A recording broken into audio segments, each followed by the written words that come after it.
And now our opening words. For the beauty of the earth, this spinning blue-green ball, yes. Gaia, mother of everything, we walk gently across your back to come together again in this place, to remember how we can live, to remember who we are, to create how we will be. Gaia, our home, the lap in which we live, welcome us. And that's by Barbara J. Peskin. Love is the doctrine of this church. The quest for truth is its sacrament, and service is its prayer. To dwell together in peace, to seek knowledge in freedom, to serve the need of all beings, to the end that all souls shall grow into harmony with the divine. Thus, to be covenant with each other and with the source of our being. Thank you for sharing these words that are the essence of who we are. And now I have the pleasure of telling you what we're calling this story. The story is about the Father in us, with the thread of how am I lifting up who my Father was in my life, the Father in me. So I just wanted to tell you a few things about my father. A few of you may have known him. He lived here in Springfield since the 70s, and he died 15 years ago. His name was Robert Donathan Yoder, or Bob. He was a hiker. He loved to climb to the tops of mountains, which he did all around the world. He loved a good pun and made quite a few of them. He elicited groans from people more than laughs. He was a diplomat. He had a career in the State Department and worked in various places around the world. He was a singer. He was a member of this church. He had a very big garden. He grew enough food for himself to share with family and friends, and took big loads down to the family center. I have inherited his garden. Is that a blessing or a curse? It's 140 feet by 20 to 40 feet wide. And I'm doing my best. Thank you, Dad. One way that I am carrying what he did forward. And he was a reciter of poetry. Before I recite the poem that he would say every June, I'm just going to show you this picture of him.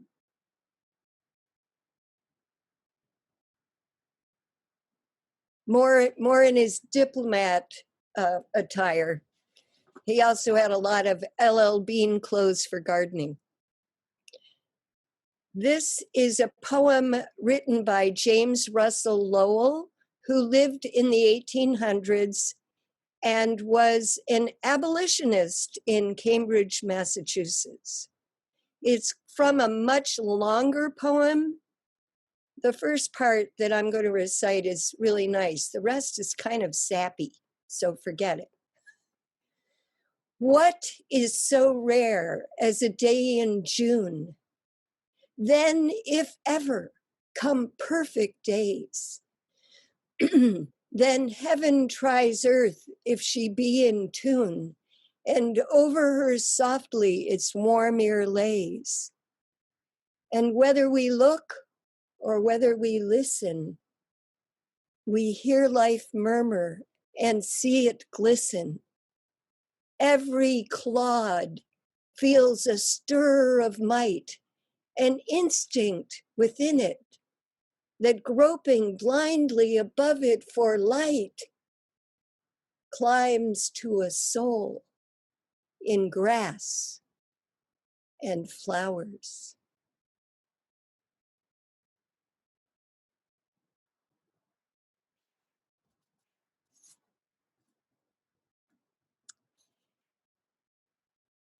So now we have a song for you. I'm going to coordinate the video with Julaine. So I will mute myself. Julaine, you can unmute yourself.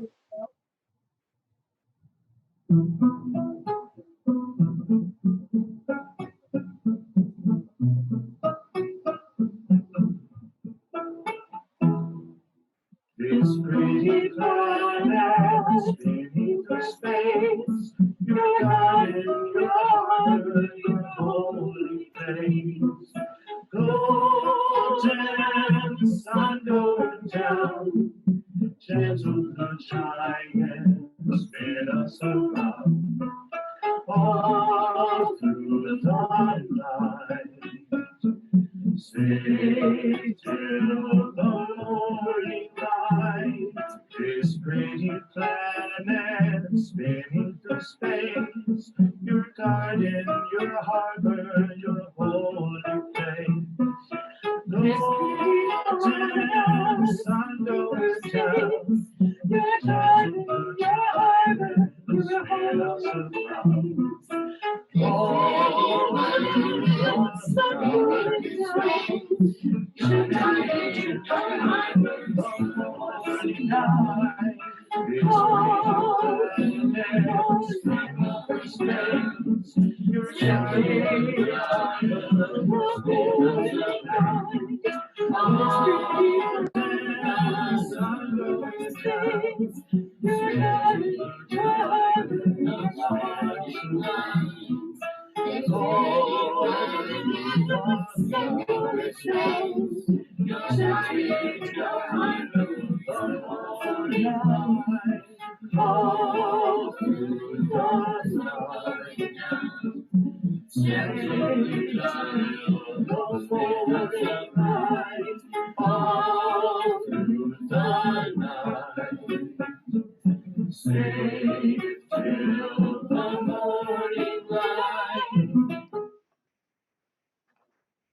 The summer solstice happened yesterday at 5:43 p.m. in the afternoon.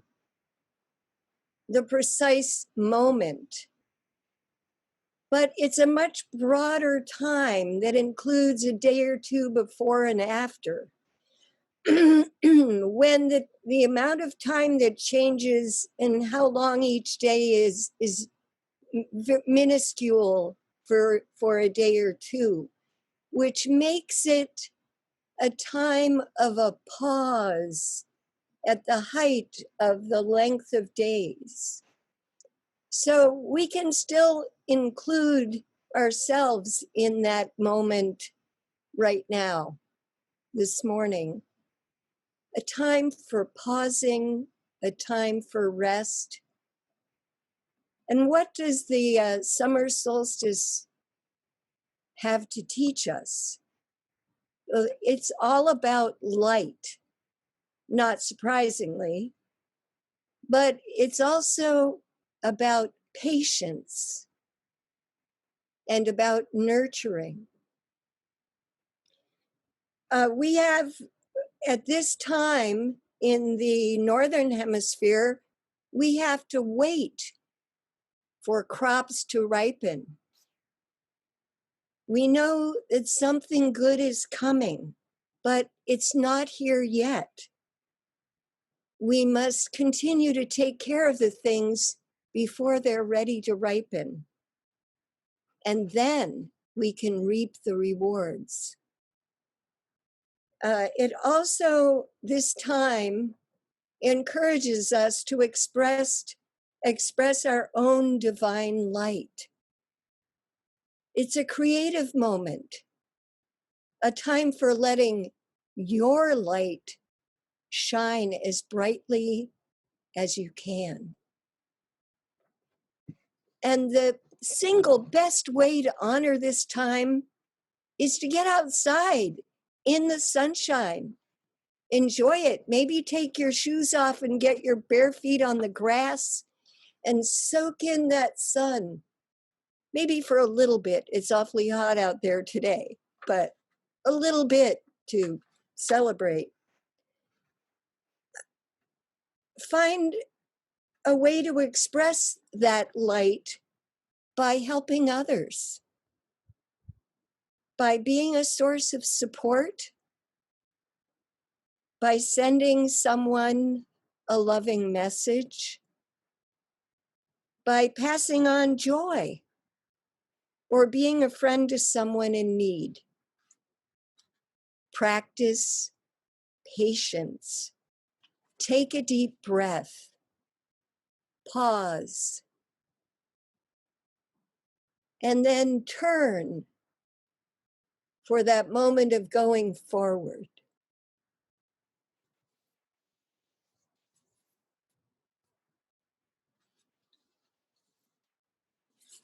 And now we will have a guided meditation with Joanne. And I will do another screen share for her meditation. And I ask you all to please get very comfortable where you are sitting. Get in the most comfortable position you can. And let your body just really relax. Feel yourself really grounded. And now please take in a slow, easy breath. Breathe in to the count of 4. 1, 2, 3, 4. Pause. And exhale. 1, 2, 3, 4. Inhale again and count on your own. And exhale. Do several breaths, and each time you breathe in and exhale and lighter and more relaxed. One final breath. Your body is so relaxed and feeling so light that you start to feel yourself moving upwards, floating upwards toward the heavens, past the treetops, higher and higher, and higher you go. You feel safe, you feel at ease, you feel at peace. And now you have gone so far that behind you are the stars. And when you look in front of you, you see the earth, the entire planet Earth, blue and green and some brown. This is our home, our beautiful, pretty planet.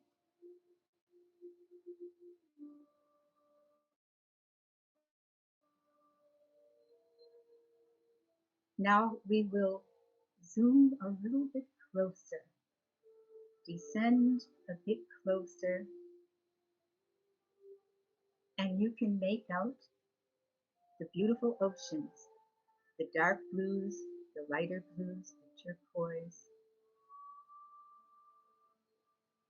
and you can see the planets.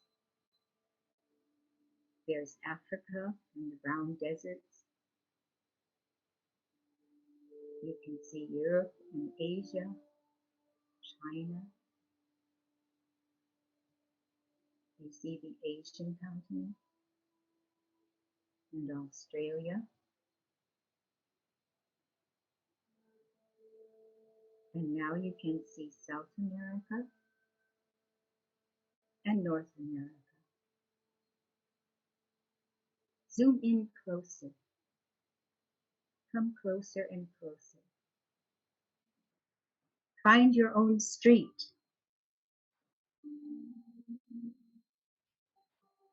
Come down now to your street. Come to your home. Stand in front of your home and go up to the entry. Go inside to the place where you left yourself sitting. Come back to yourself, feeling at peace and connected to Mother Earth and to the great universe. Inhale again, a nice deep breath. Exhale, feeling relaxed and good. And come back. Thank you. So, Walt Whitman once wrote, "I am large. I contain multitudes." I want to start by telling you a story. Once upon a time, when I was a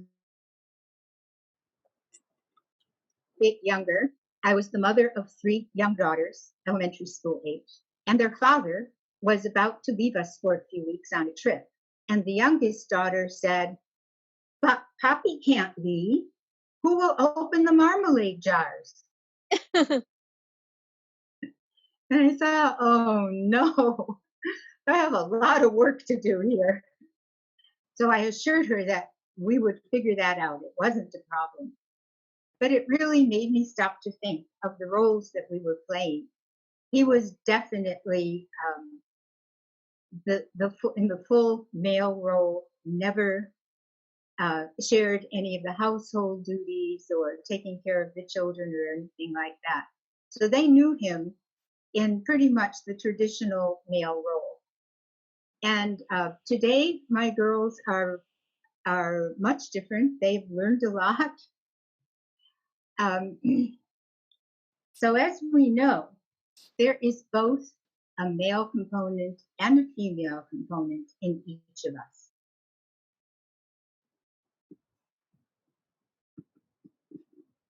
These are energies in each of us that are our spirit or our soul.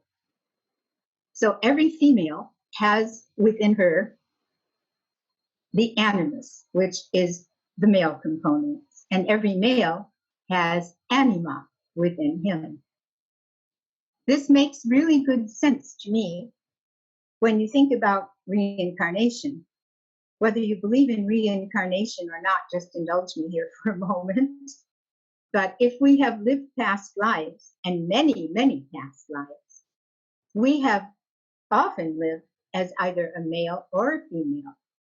We have probably played these gender roles many, many times.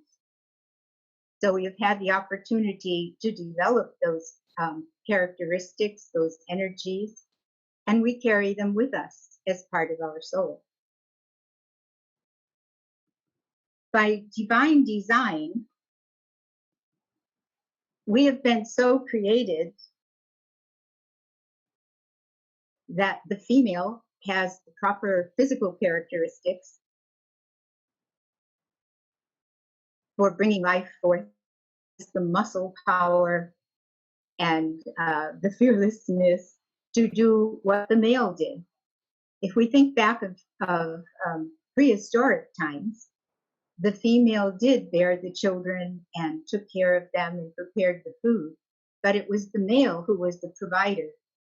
He was the fearless one who went out and hunted fierce animals and so forth to bring back for his family. He protected the family. He built the structure for the family. And these traditional roles we have carried on with us for thousands of years. In our modern times, things have changed so drastically. It's no longer the traditional role, especially I think those of us who were born in the 40s and grew up in the 40s and 50s and 60s have really witnessed this as women became more and more capable of being the providers for their families, holding career jobs, and so forth. She can do all of these things, but what is the male supposed to do? But we have these components in us. And I think nowadays with our younger generations, we see more and more a sharing of these things, a sharing of these roles, a sharing of the capabilities and the energies that we all have. My son was raised by a mother and 3 older sisters. I once thought, oh, I can't be both a mother and a father to him, thinking of the male traditional role. Today he's married and has 2 children. He's definitely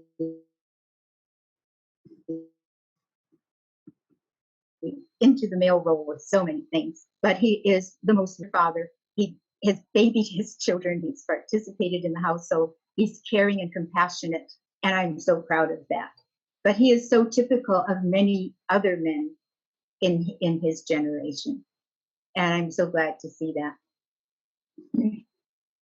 The whole thing, though, is balancing these spiritual energies within us. You see on the screen the logo of yin and yang. And this is symbolic of how these energies can be balanced to make a whole within ourselves. And this is what we must strive to do. That is how our life should be and what we need to pay attention to. I will, Sharon already shared the pictures of the fathers with you. So I'm going to turn this over to Sharon, who has some good example of what happens and has not really integrated some of the female energies into his life. Sharon, are you ready? Yes, I am. Okay. If we look at the world around us today, the state of our country and current events, we'll certainly see the results of what you might call toxic masculinity.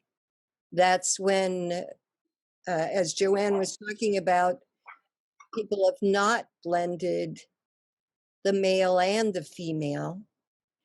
And I came across an article called Confessions of a Former Bastard Cop. And really what this guy is talking about, he's a white guy. There's a picture of him, but it blanked out part of his face, but you can tell he's white. And he was a cop for about 10 years. And he tells in this article, quite a long article detailing the kinds of negative things that the police would do, trying to entrap people, trying to plant drugs on them and get more convictions, and being violent. And he finally had enough of it. And I just want to say a few words that he wrote at the end of this article. I believe that if everyone understood how we're trained and brought up in the profession, it would inform the demands our communities should be making of a new way of community safety. And at the end, he says this: look, I wouldn't have been able to hear any of this for much of my life. You reading this or hearing this now may not be able to hear this yet either. But do me this one favor. Just think about it. Just turn it over in your mind for a couple minutes. Look around you and think about the kind of world you want to live in. Is it one where an all-powerful stranger with a gun keeps you and your neighbors in line with the fear of death? Or can you picture a world where, as a community, we embrace our most vulnerable, meet their needs, heal their wounds, honor their dignity, and make them family instead of desperate outsiders?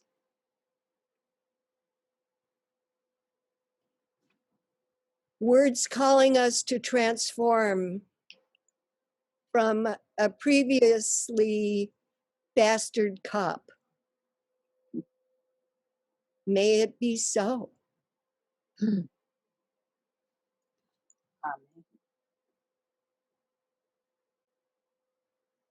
And some words from Tina. Yep. Let's reimagine a future world where the fathers in us become active in rebuilding the world we want, where we are the supporters and protectors of all. Let's reimagine the world that we want. So I have some closing thoughts, and Sharon touched on sort of some of these 10 ways to celebrate the solstice. She had some other things to say before that. So 10 ways to celebrate the summer solstice. Number 1, plan a scavenger hunt. Consider sunglasses, sunscreen, a coupon for ice cream, or glow-in-the-dark necklaces. Number 2, eat dinner outside. Tune into nature and head to your favorite place. 3, try a family or single sun salutation outside. Look it up on the internet or make up your own. Number 4, reflect on your life.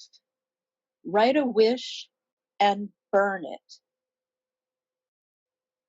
Number 5, start summer resolutions.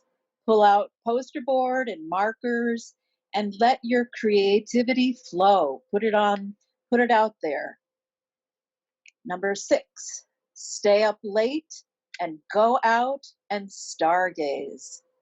How many constellations can you identify?